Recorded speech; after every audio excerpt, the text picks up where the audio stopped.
The stars looked peaceful from the bridge of the UES Liberty. Admiral Jake Morrison stood at the main window, watching the distant suns twinkle in the darkness. He had been in space for 20 years, but the view never got old. Today, however, the peace would be broken. "Admiral, we're getting a message," said Captain Lisa Hayes. She was Morrison's second in command and had served with him for 10 years. Her voice sounded worried. Morrison turned around. "What kind of message?" "It's from the Galactic Council. They want to talk to all human leaders." Morrison knew about the Galactic Council. They ruled most of the galaxy and had done so for 300 years. Humans had only been traveling between stars for 50 years. Most alien races feared the Council. "Put it on the main screen," Morrison said. The screen lit up with the image of a tall alien creature. Its body looked like it was made of blue crystal. Its eyes glowed white, and when it spoke, its voice was cold and harsh. "I am High Counselor Vextar of the Galactic Council," the alien said. "You humans have spread to 12 star systems without our permission. This ends now." Morrison felt his jaw tighten. The human colonies were peaceful. They grew food, mined minerals, and built homes for families. They had never attacked anyone. "You have 7 days to surrender all your colonies," Vextar continued. "You will bring your people back to your home planet. You will never leave your solar system again. If you refuse, we will destroy every human in the galaxy." The message ended. The bridge fell silent. Morrison looked at his crew. They all stared back at him with worried faces. "Sir," said Dr. Nathan Brooks, the ship's scientist, "can they really do that?" Morrison nodded slowly. "They have 300 warships. We have 20. Their technology is hundreds of years ahead of ours."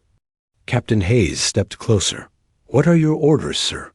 Morrison thought about the human colonies. New Denver had 50,000 people. Proxima Station had 30,000. There were families there, children, elderly people who had worked their whole lives to build new homes among the stars. "Send a message to Earth Command," Morrison said. "Tell them the Council has given us an ultimatum. Tell them to prepare for war." "War, sir?" Dr. Brooks looked scared. "Against the Galactic Council?" Morrison turned back to the window. "They think we're weak because we're new to space. They think we'll just give up and go home, won't we?" Hayes asked quietly. Morrison shook his head. "Humans don't give up. We never have. When someone threatens our families, we fight." 3 days later, Morrison received another message. This one came from Tony Martinez, the chief engineer on New Denver. Tony's face filled the screen, and he looked terrified. "Admiral, they're here," Tony said. "Council ships just appeared in our system. They're demanding we evacuate immediately." Morrison felt his heart sink. "How many ships?" "5 big ones. They're twice the size of anything we have." Behind Tony, Morrison could see people running. Families carried suitcases and children. The evacuation sirens were blaring. "Tony, get everyone to the shelters. We're on our way." "Sir, there's something else," Tony said. His voice shook. "They're not just demanding evacuation. They want us to leave all our equipment behind. Everything we've built over the last 20 years. Morrison closed his eyes. The colonists had worked so hard to build their new homes. They had turned empty worlds into places where humans could live and grow. "Do what they say for now," Morrison told Tony. "Keep everyone safe. We'll figure this out." The message ended. Morrison called his senior officers to the meeting room. "They're not just making us leave," he told them. "They want to take everything we've built. They want to make sure we can never come back." Lieutenant Commander Steve Johnson was the tactical officer. He was young but smart. "Sir, why are they doing this?" "We've never threatened them." "Because they can," Morrison replied.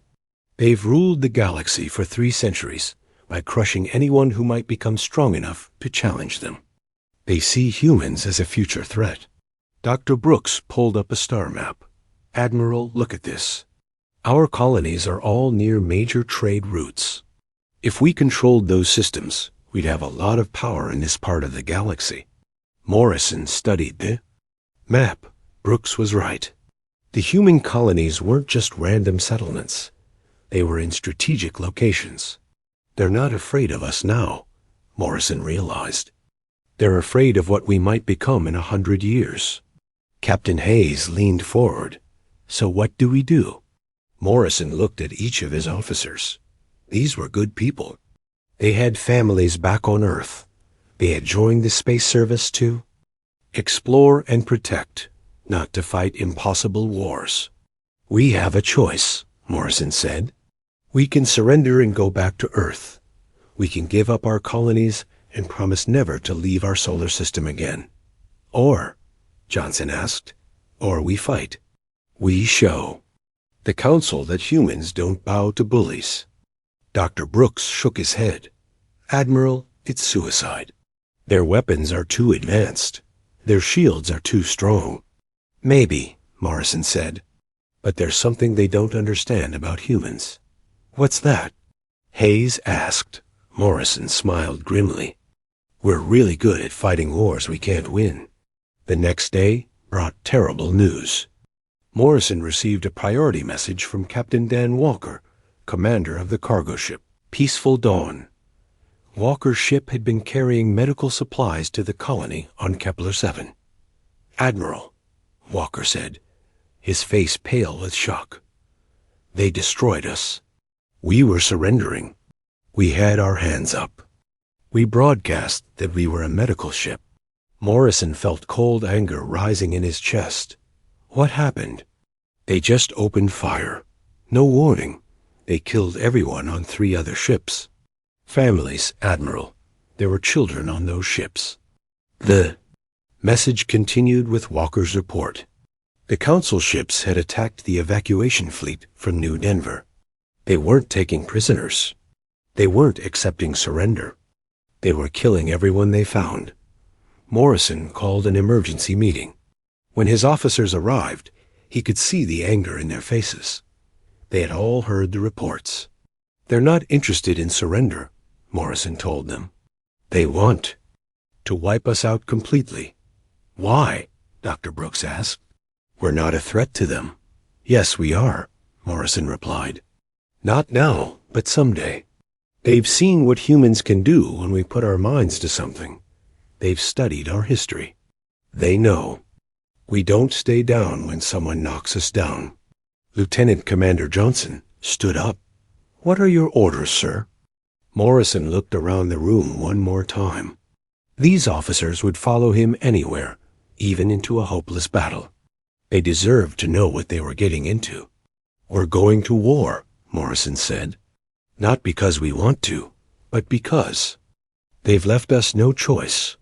They've declared war on every human man, woman, and child in the galaxy. Captain Hayes nodded. Where do we start? Morrison turned to the star map.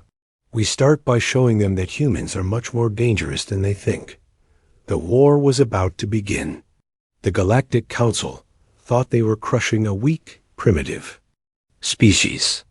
They were about to learn that they had made the biggest mistake in their 300-year history. They had threatened humanity's children. Now they would face humanity's wrath. President Helen Carter sat in the underground bunker beneath Geneva. The room was full of Earth's top military leaders, all looking at screens showing the disaster in space. Reports kept coming in from the colonies. The Council fleet was destroying everything. Madam President, said General Peter Walsh, head of the Space Defense Force, we've lost contact with 6 colonies. The Council isn't taking prisoners. Carter felt sick. Those colonies had 200,000 people. Farmers, teachers, children who had never hurt anyone. All dead because some alien council decided humans were dangerous. What about our fleet? She asked. Admiral Morrison is gathering what ships he can, Walsh replied. But we only have 20 warships. The Council has sent 300. Dr. Amanda Ross sat at the far end of the table. She ran a top-secret project that most people in the room didn't know about. Carter looked at her. Doctor, is it ready? Ross hesitated. She was a small woman with gray hair, but she was one of the smartest people on Earth. The quantum resonance weapon exists, but we've never tested it on this scale. Explain it in simple terms, Carter said. Ross stood up and activated a holographic display.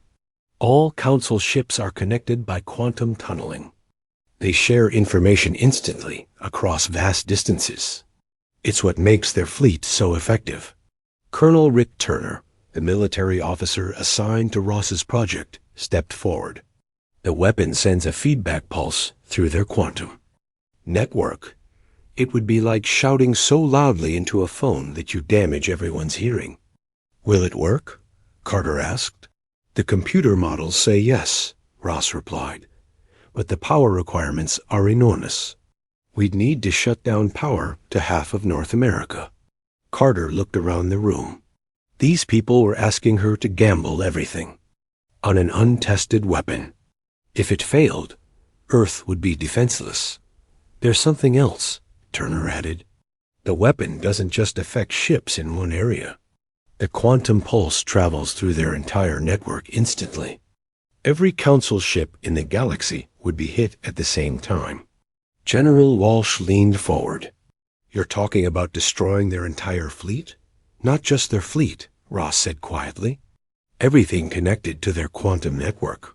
Ships, space stations, planetary defense systems, everything. The room fell silent. They were talking about ending a 300-year empire in a single attack. Madam President, said Admiral Susan Clark, commander of Earth's orbital defenses, are we really considering genocide? Carter thought about the reports from the colonies. Children killed while trying to evacuate. Medical ships destroyed while carrying supplies to hospitals. The Council had shown no mercy. They chose to make this a war of extinction, Carter said. They started killing civilians. They're not interested in conquest or surrender. They want to wipe us out completely. While Earth's leaders planned their desperate attack, Tony Martinez worked frantically on New Denver. The colony was in chaos. Council ships hung in the sky like dark clouds, demanding immediate surrender. Tony's wife, Maria, helped coordinate the evacuation while their son, Carlos, worked on the communication systems. They had been trying to get people to the spaceport, but the Council had made it clear that no one was leaving. Dad, Carlos said, his voice shaking.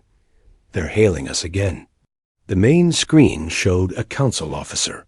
This one looked like a giant insect with too many arms. Its voice buzzed when it spoke.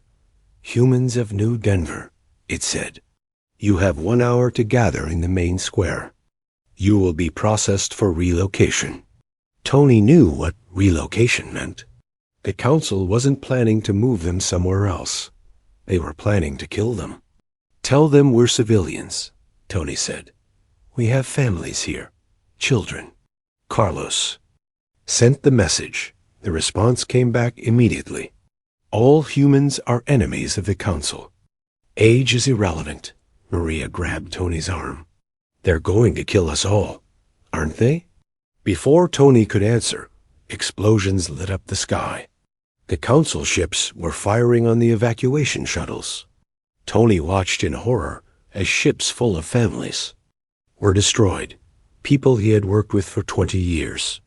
Children he had watched grow up. The monsters, Maria whispered.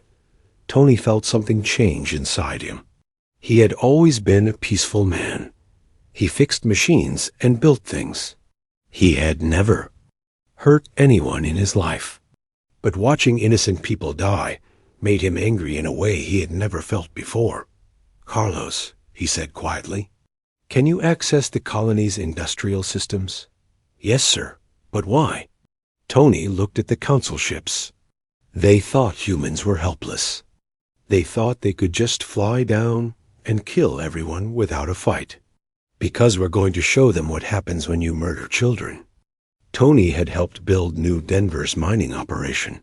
The colony used controlled nuclear explosions to break up asteroids. They had enough nuclear material to level the mountain. "Dad, what are you thinking?" Carlos asked.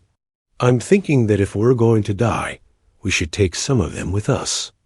Over the next hour, Tony and Carlos worked to reprogram the mining charges. The council thought they were dealing with helpless farmers. They had no idea that human colonies were built by engineers who knew how to make things explode. When the council troops finally landed, they found empty buildings. The colonists had either evacuated or were hiding in the deep shelters. But they also found something else. The nuclear charges went off in sequence, creating a chain reaction that destroyed 3 council ships and damaged 2 others. It wasn't enough to save the colony, but it sent a message. Humans would not go quietly. Back on Earth, President Carter received the report from New Denver. Tony Martinez and his family were dead, but they had taken 500 council soldiers with them. "They fought back," she said with quiet pride. "Civilians with mining equipment fought back against the most powerful military in the galaxy." Dr. Ross looked up from her calculations. "Madam President, we're ready. The quantum resonance weapon is online. We just need your authorization." Carter looked at the faces around the table. These were good people who had spent their lives trying to keep peace. Now they were planning the most destructive attack in galactic history. "The council had a choice," she said. "They could have left us alone. They could have negotiated. They could have shown mercy to civilians." She paused, thinking of the children who had died in the evacuation ships. They chose war. They chose to target innocents. They chose to make this a fight to the death. Carter entered her authorization code. "Fire the weapon." Across the galaxy, Admiral Morrison received the coded message from Earth. The quantum resonance weapon was ready. All he had to do was get the Council fleet into position. "Admiral," Captain Hayes reported, "the Council commander wants to speak." "With you." Morrison straightened his uniform. It was time to make the Council pay for their crimes. "Put him through." High Counselor Vexstar appeared on the screen, his crystal features glowing with confidence. "Human Admiral, you have fought well for primitives, but this ends now. Surrender, and I will make your death quick." Morrison smiled coldly. "Counselor, you made a mistake." "What mistake?" "You killed our children. You murdered innocent people. You turned this into a war of extinction." Vexstar's expression didn't change. "Your species was always going to be eliminated. We simply moved up the timeline." "That's where you're wrong," Morrison said. "You see, humans have been fighting wars for thousands of years. We've learned something important." "What is that?" Morrison's smile grew wider.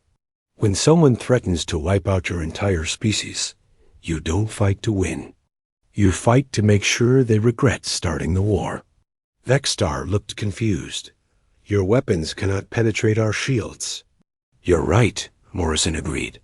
"But we don't need to penetrate your shields. We just need to turn your greatest strength into your greatest weakness." The Council had made their choice. Now they would face the consequences of threatening humanity's children. Admiral Morrison watched the Council fleet approach through the asteroid belt. 300 massive warships moved in perfect formation, their hulls gleaming in the starlight. They looked unstoppable. "Sir," said Lieutenant Commander Steve Johnson, from the tactical station, "all human ships are in position. The Council fleet is following the exact path we predicted." Morrison nodded. The plan was simple but dangerous. The Council ships were too strong to fight directly, so they had to be tricked into destroying themselves. "How long until they reach the resonance field?" Morrison asked. Dr. Nathan Brooks checked his instruments. 15 minutes, sir." "The quantum." Amplifiers are hidden in the asteroids, just like we planned. Captain Lisa Hayes stood beside Morrison, watching the approaching enemy. Sir, what if this doesn't work? What if the weapon fails? Morrison looked at her.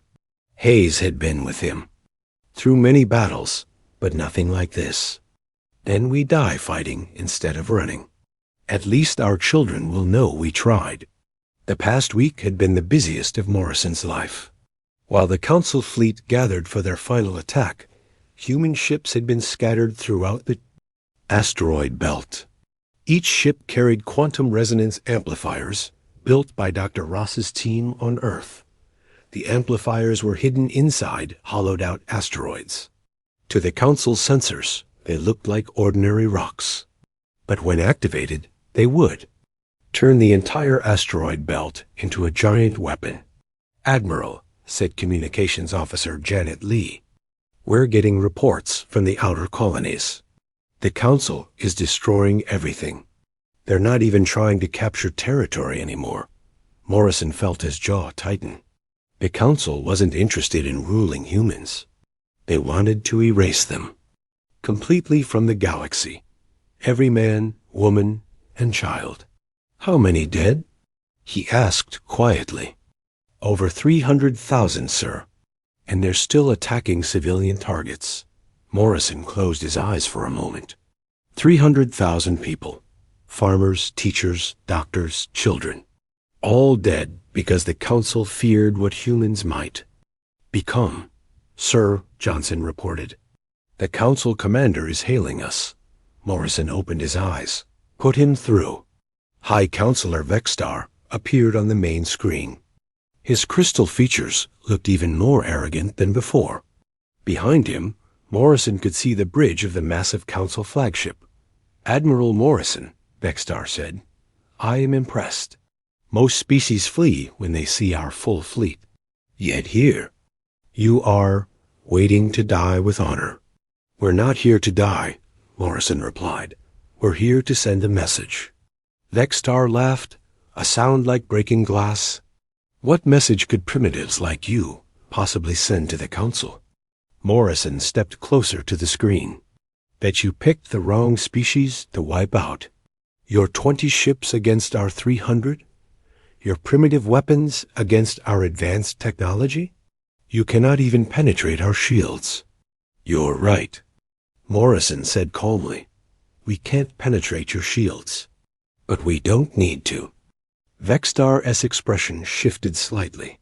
What do you mean? You see, we studied your technology. We learned about your quantum tunneling network. Every ship in your fleet is connected, sharing information instantly across vast distances.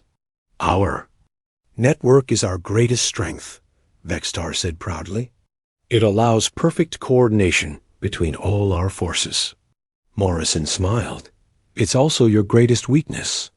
The Council fleet continued to advance through the asteroid belt. Morrison watched the tactical display as the enemy ships moved deeper into the trap. They were so confident in their superiority that they didn't even bother to scan the asteroids carefully. Sir, Dr. Brooks reported, the lead ships are entering the resonance field now. Their quantum network is fully active. Morrison turned to Johnson. Are all human ships clear of the field? Yes, sir. All vessels are at minimum safe distance. Morrison looked at the faces of his crew. These people had volunteered to stay and fight when they could have run. They knew they might not survive the next few minutes. Dr. Brooks, is the resonance weapon ready? Yes, sir. We're receiving the activation signal from Earth now. Morrison took a deep breath. In a few seconds, they would find out if they're desperate. Plan would work. Counselor Vexstar, Morrison said, still looking at the alien on the screen. You wanted to know what message we're sending? Speak quickly, human. Your death approaches. Morrison's expression went cold. The message is simple. You chose to murder our children. You chose to make this a war of extinction. You chose to show no mercy to innocence. Vexstar waved a crystalline hand dismissively. Your emotions are irrelevant. The Council's decision is final. Then so is ours, Morrison said. You see, there's something you never understood about humans. What is that? When you threaten our families, we don't just fight back. We fight to make sure you can never threaten anyone else's family again. Morrison nodded to Dr. Brooks. Activate the weapon. The quantum resonance pulse erupted from the hidden amplifiers throughout the asteroid belt. It was invisible to the naked eye, but its effects were immediate and devastating. The pulse traveled through the Council's quantum network at faster-than-light speed. Every ship connected to the network received the same destructive feedback simultaneously. Vex Star's eyes widened in shock as his ship systems began to fail. What have you done? We've turned your greatest strength into your greatest weakness, Morrison replied. Your quantum network is carrying a feedback pulse to every ship in your fleet. On the tactical display, Morrison watched as the mighty Council fleet began to tear itself apart. The advanced shields that protected them from enemy weapons were actually amplifying the quantum feedback. Impossible, Vexstar gasped. Our technology is centuries ahead of yours. Technology isn't everything, Morrison said. You had the better weapons, the stronger shields, the faster ships. But you made one critical mistake. What mistake? Morrison leaned forward. You forgot that sometimes the best way to win a war is to make your enemy defeat themselves. The Council flagship shuddered as explosions rocked its hull. Vexstar image flickered on the screen as his ship's power systems failed. This is not possible, he said. We are the Galactic Council. We have ruled for 3 centuries. You ruled through fear and oppression, Morrison replied. You murdered innocents and called it justice. You chose to make this a war of extinction. Another explosion shook the Council ship. Vexstar's image was breaking up now. You cannot destroy us all, he said desperately. We have ships throughout a galaxy. Morrison smiled grimly. All connected to the same quantum network. The resonance pulse isn't limited to the ships here. It's traveling through your entire communication system. Vexstar's expression changed to horror as he realized what Morrison was saying. The quantum feedback wasn't just destroying the fleet in the asteroid belt. It was following the network back to Council space, destroying every ship, every space station, every orbital platform connected to their system. Your entire empire is connected by quantum tunneling, Morrison continued. Every military installation, every command center, every weapon platform, all receiving the same destructive feedback. You're destroying 3 centuries of civilization, Vexstar whispered. No, Morrison said coldly. You destroyed 3 centuries of civilization when you decided to commit genocide. We're just making sure you can never do it again. The Council flagship exploded in a brilliant flash of light. Around it, the rest of the mighty fleet was suffering the same fate. Ships that had terrorized the galaxy for 300 years were breaking apart like toys. Captain Hayes watched in amazement as the 300-ship armada dissolved into wreckage. Sir, we're receiving surrender signals from some of the surviving ships. Morrison shook his head. No prisoners. They showed no mercy to our civilians. They get no mercy from us. Sir, Dr. Brooks reported, the resonance pulse is continuing to propagate through their network. We're getting reports from our deep space monitors. Council installations throughout the galaxy are going dark. Morrison nodded. The Council had built their empire on a foundation of fear and superior technology. Now that foundation was crumbling. How long until the pulse reaches their home systems? Morrison asked. At quantum speeds, it should reach the Council homeworld. In approximately 6 hours, Brooks replied. Morrison turned to Hayes. Send a message to all human colonies. Tell them the Council fleet has been destroyed. Tell them we're coming home. What about the Council survivors? Hayes asked. Morrison looked at the wreckage floating in space. These had been the ships that murdered children, destroyed medical facilities, and showed no mercy to anyone. Let them drift. Let them think about what they've done. Let them remember that they chose this war. The trap had worked perfectly. The Council's greatest strength had become their ultimate weakness.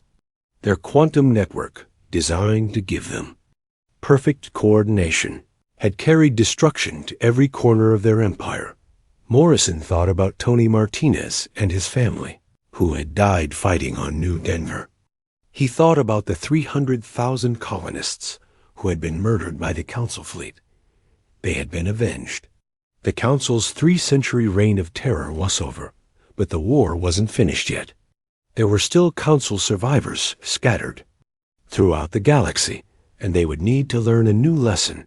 They would learn that humanity remembered, and humanity never forgave those who murdered children. 6 months after the destruction of the Council fleet, Admiral Morrison stood before the newly formed Galactic Assembly. The Great Hall on Earth was filled with representatives from 47 different species, all freed from Council rule. 6 months ago, Morrison began, the Galactic Council believed that might made right. They thought their advanced technology gave them the right to rule over everyone else. The audience listened in complete silence. Many of these beings had suffered under Council rule for their entire lives. Their parents and grandparents had known nothing but fear and oppression. The Council made one critical mistake, Morrison continued. They thought they could terrorize innocent people without consequences. They thought they could murder children and face no punishment. In the front row sat Tony Martinez Jr., the 18-year-old son of the engineer who had died, fighting on New Denver. He wore the uniform of the new Colonial Defense Force, having volunteered immediately after the war ended. They were wrong, Morrison said simply. When you threaten humanity's children, you face humanity's wrath. President Helen Carter stepped forward to address the assembly. Behind her, a holographic display showed the current state of former Council space. Scattered ships, ruined stations, and dozens of species working to rebuild their civilizations. We didn't want this war, Carter said. We asked for nothing except the right to live in peace. We offered trade, friendship, and cooperation to anyone who wanted it. She paused, looking around the room at the faces of beings who had been enslaved, oppressed, and terrorized. The Council chose a different path. They chose to rule through fear. They chose to murder civilians. They chose to make this a war of extinction. The audience stirred. Many of them had lost family members to Council attacks over the centuries. Today, we propose something different, Carter continued. Not an empire built on fear, but an alliance built on freedom. Not ruled by the strong over the weak, but cooperation between equals. Dr. Amanda Ross sat in the science section, watching the proceedings with mixed emotions. The quantum resonance weapon had worked perfectly, but she still felt the weight of what they had done. The quantum weapon technology has been classified at the highest level. She had told the Defense Committee earlier. The plans are sealed, and the components have been destroyed. Colonel Rick Turner had agreed. No single species should ever again have the power to destroy entire civilizations. We've proven it works, but we pray we never have to use it again. Now, as she watched former enemies working together to build a new galactic order, Ross hoped her weapon would remain buried forever. The response to Carter's proposal was immediate and overwhelming. Species after species stepped forward to join the new alliance. The Andromedans, who had been conquered by the Council 200 years ago. The Kepler Republic, whose colonies had been destroyed and rebuilt dozens of times. Even the artificial intelligences from the Vega system, who had been treated as property by the Council. We pledge our support to the Human Alliance, said Ambassador Zexara of the Andromedan Federation. You freed us from 3 centuries of slavery. We will not forget. Others echoed her words. the Centauri Confederation, the Rigel Collective, the independent worlds of the Outer Rim, all species that had suffered under Council rule. But there were also surprising additions to the Alliance. Several former Council species requested to join as well. "We were not all willing servants of the Council," explained Representative Mortak of the Zephyrian Republics. "Many of our people opposed the genocide attempts, but we were powerless to stop them." Carter considered carefully. The humans had every right to refuse former Council species. But the goal was to build something better than the empire they had. Destroyed. "If you renounce the Council's methods," Carter said, "if you swear to protect civilians and respect the rights of other species, then you are welcome in our alliance." Captain Dan Walker, now promoted to admiral and commander of the new peacekeeping fleet, presented the military structure of the alliance. "No single species will control the military," he explained. "Joint commands, shared technology, mutual defense. If anyone threatens civilians, they face the combined strength of the entire alliance." The contrast with the Council's methods was stark. Where the Council had ruled through fear and isolation, the alliance promoted cooperation and mutual support. Tony Martinez Jr. raised his hand during the question period. "Admiral Walker, what happens if someone like the Council rises again? What if another empire tries to conquer the galaxy?" Walker looked at the young man whose father had died fighting Council troops on New Denver. "And they'll learn the same. Lesson the Council learned. Free people fighting for their families are the most dangerous force in the galaxy." The Assembly voted unanimously to establish the Galactic Alliance of Free Worlds. The headquarters would rotate between member worlds every 5 years. Decisions would be made by consensus, not by force, but everyone understood that humanity would have a special role in the alliance. They had been the ones to break the Council's power. They had shown that even the mightiest empire could fall if it pushed the wrong people too far. Later that evening, Admiral Morrison stood on the observation deck of the space station orbiting Earth. Captain Lisa Hayes joined him, looking out at the stars. "Do you think we did the right thing?" Hayes asked.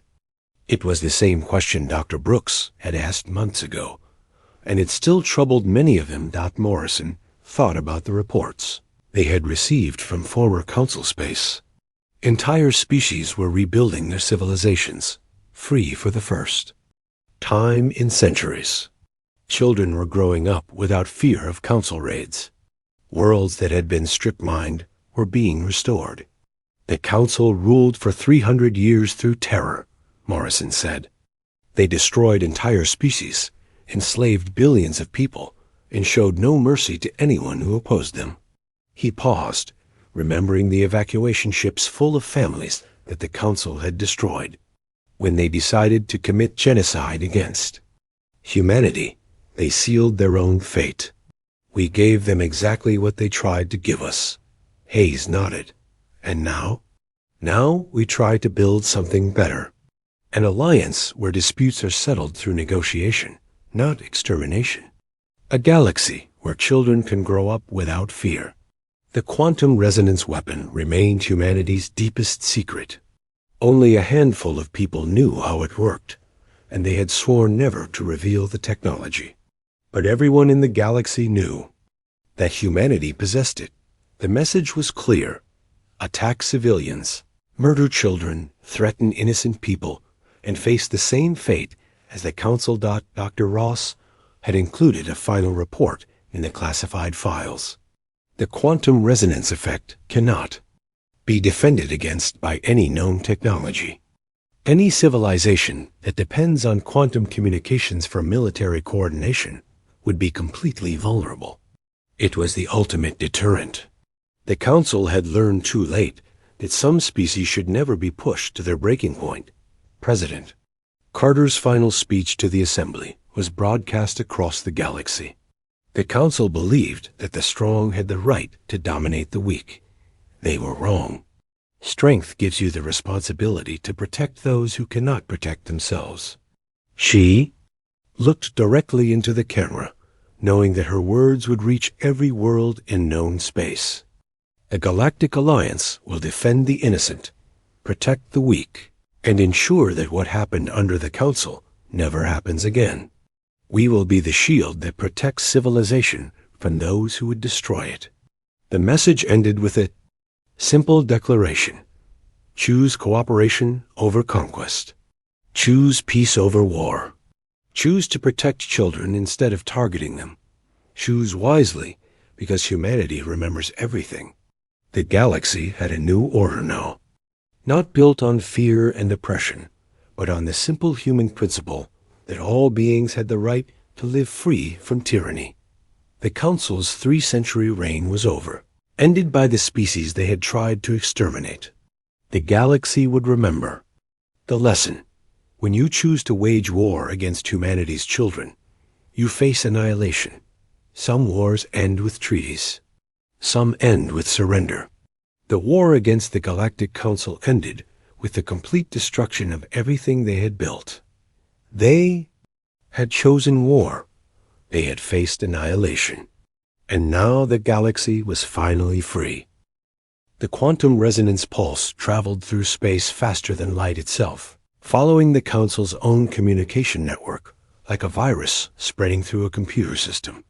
What the Council had built as their greatest advantage was now carrying their destruction to every corner of the galaxy. On Earth, Dr. Amanda Ross watched her instruments with a mixture of amazement and horror. The quantum weapon was working better than anyone had dared hope. The pulse has reached the Andromeda sector, she reported to President Carter. Council stations there are going dark. President Carter stood in the command center, watching reports come in from across human space. The mighty Council fleet that had terrorized the galaxy for centuries was gone, destroyed by their own technology. How many Council installations have been affected? Carter asked. Colonel Rick Turner checked the tactical displays. Every major military base, every orbital platform, every command ship. If it was connected to their quantum network, it's been destroyed or severely damaged. Carter felt a strange mix of satisfaction and sadness. The Council had brought this on themselves by choosing to murder civilians, but destroying an entire civilization was not something to celebrate. "Ma'am," said General Peter Walsh, "we're receiving surrender signals from surviving Council forces. They're asking for terms." Carter thought about the children who had died in the evacuation ships from New Denver. She thought about the medical facilities the Council had destroyed, the hospitals they had bombed, the schools they had targeted. "No terms," she said quietly. "They chose to make this a war of extinction. They can live with the consequences."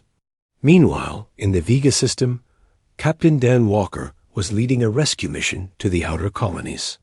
His ship, the Peaceful Dawn, had survived the Council attack that had killed so many evacuation vessels. "Captain," reported his first officer, Lieutenant Karen White, "we're picking up distress signals from a Council cruiser. They're requesting assistance." Walker remembered watching Council ships destroy medical transports full of families. He remembered the children who had died while trying to evacuate. "Let them fix their own problems," he said. "They didn't help our children when they were dying." The Council cruiser drifted helplessly in space, its quantum systems destroyed by the resonance pulse. Walker could see escape pods launching from the dying ship, but he felt no sympathy for the aliens inside. "Sir," Lieutenant White said hesitantly, "there might be civilians on that ship." Walker turned to look at her. Did they care about our civilians? Did they care about the families on those evacuation ships? White fell silent. She had been on the bridge when they received the reports from New Denver. She had seen the footage of children being killed while their parents tried to protect them. "Send them a message," Walker said. "Tell them we're too busy rescuing human survivors to help Council forces." The Council had spent 3 centuries ruling through fear and superior technology. They had crushed dozens of species, destroyed entire civilizations, and show no mercy to anyone who opposed them. Now they were learning what it felt like to be helpless dot back in the asteroid belt. Admiral Morrison was coordinating the search for survivors. Human survivors, not Council ones. "Sir," reported Lieutenant Commander Steve Johnson, "we found escape pods from the colony ship New Hope. 47 people alive." Morrison felt a moment of relief. The New Hope had been one of the evacuation. Ships destroyed during the Council's attack on the outer colonies. Get them aboard immediately. Do they need medical attention? "Some injuries, but they'll survive," Johnson replied. "Sir, they're asking about their families on the other ships." Morrison's relief faded.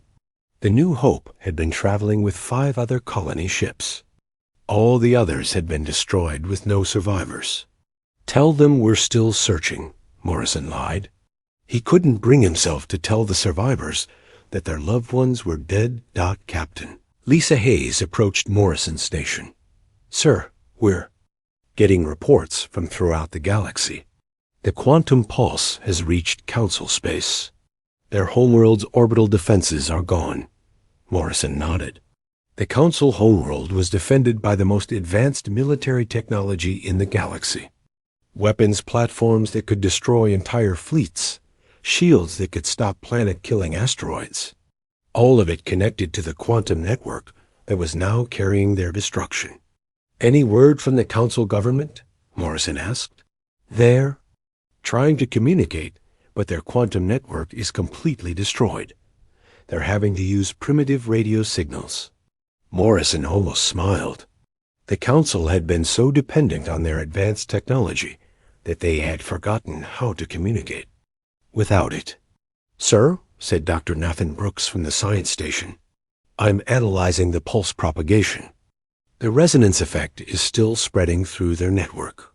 Even systems they thought were isolated are being affected." "How is that possible?" Brooks pulled up a holographic display showing the Council's quantum network. They built redundant connections everywhere. Every system has multiple quantum links for backup. Those backup systems are now carrying the pulse to areas they thought were safe. Morrison studied the display. The Council's network looked like a vast spider web spanning the entire galaxy. Every thread of that web was now carrying destruction. How? Long until it reaches their most distant outposts? Morrison asked. "Another 12 hours, sir. After that, every Council installation in the galaxy will be affected." Hayes looked amazed. "We're destroying their entire empire with a single attack." "No," Morrison corrected. "They're destroying their own empire. We just gave them the weapon to do it." The quantum resonance pulse continued its relentless journey through Council space. Military bases that had stood for centuries crumbled as their own power systems turned against them. Orbital platforms that protected dozens of worlds tore themselves apart. Fleets that had conquered entire star systems found themselves helpless as their ships' systems failed. On the Council homeworld, High Chancellor Mordock watched in horror as his civilization collapsed around him. The quantum pulse had reached the capital planet 6 hours ago, and the destruction was total. "Sir," reported his aide, a young Zephyrian named Kexalon, "the orbital defense grid is completely destroyed. The fleet yards are gone. Even our planetary communication system is down." Mordock stared at the primitive radio set they were using to communicate with what remained of their forces. 3 centuries of technological advancement, and they were reduced to using equipment that humans had invented before they even left their homeworld. "How many ships do we have left?" Mordock asked. "Perhaps 24 scattered throughout the galaxy, sir. All isolated systems that weren't connected to the main network. 24 ships. The Council had once commanded 50,000 warships, plus countless support vessels, orbital platforms, and space stations. All gone because they had underestimated a primitive species." "Sir," Kexalon said hesitantly, "what are your orders?" Mordak thought about the human colonies they had destroyed, the civilians they had killed. He had supported those attacks, believing that showing no mercy would make other species fear the Council even more. Now the Council was the one facing extinction. "Send a message to the humans," Mordak said quietly. "Tell them we surrender." "Sir, we can't reach them with our current communication systems." Mordak closed his eyes. The humans had turned the Council's greatest strength into their ultimate weakness. The quantum network that had made them powerful was the same network that had destroyed them. "Then we wait," he said. "We wait and hope that humans are more merciful than we were." But mercy was not what the humans had in mind. President Carter's message to the surviving Council forces was broadcast on every frequency, in every language. The Galactic Council chose to wage war against civilian populations, the message began. You targeted children, destroyed medical facilities, and showed no mercy to innocent people trying to evacuate their homes. The message continued with a list of Council war crimes: the destruction of the evacuation fleet from New Denver, the bombing of hospitals on Kepler-7, the murder of 300,000 colonists who had never threatened anyone. You had the choice to negotiate, Carter's voice said. You had the choice to show mercy. You had the choice to limit your attacks to military targets. Instead, you chose to make this a war of extinction. The message ended with a simple statement. You chose war. Now face the consequences. There would be no mercy for the Council. No negotiated surrender. No terms for peace. The humans had learned that sometimes the only way to stop a bully was to destroy their ability to hurt anyone else. Dr. Ross watched the final reports come in from across the galaxy. The quantum pulse had reached the furthest Council outposts. The empire that had ruled for 3 centuries was completely broken. "Ma'am," Colonel Turner reported, "we're getting surrender signals from isolated Council ships across the galaxy. They're cut off from each other, no way to coordinate." President Carter nodded. "Let them surrender to the local populations they've been oppressing. Let the species they conquered decide what to do with them." It was fitting justice. The Council had ruled by keeping different species apart, preventing them from working together. Now those same species would decide the Council's fate. Admiral Morrison received the news while still searching for human survivors in the asteroid field. The might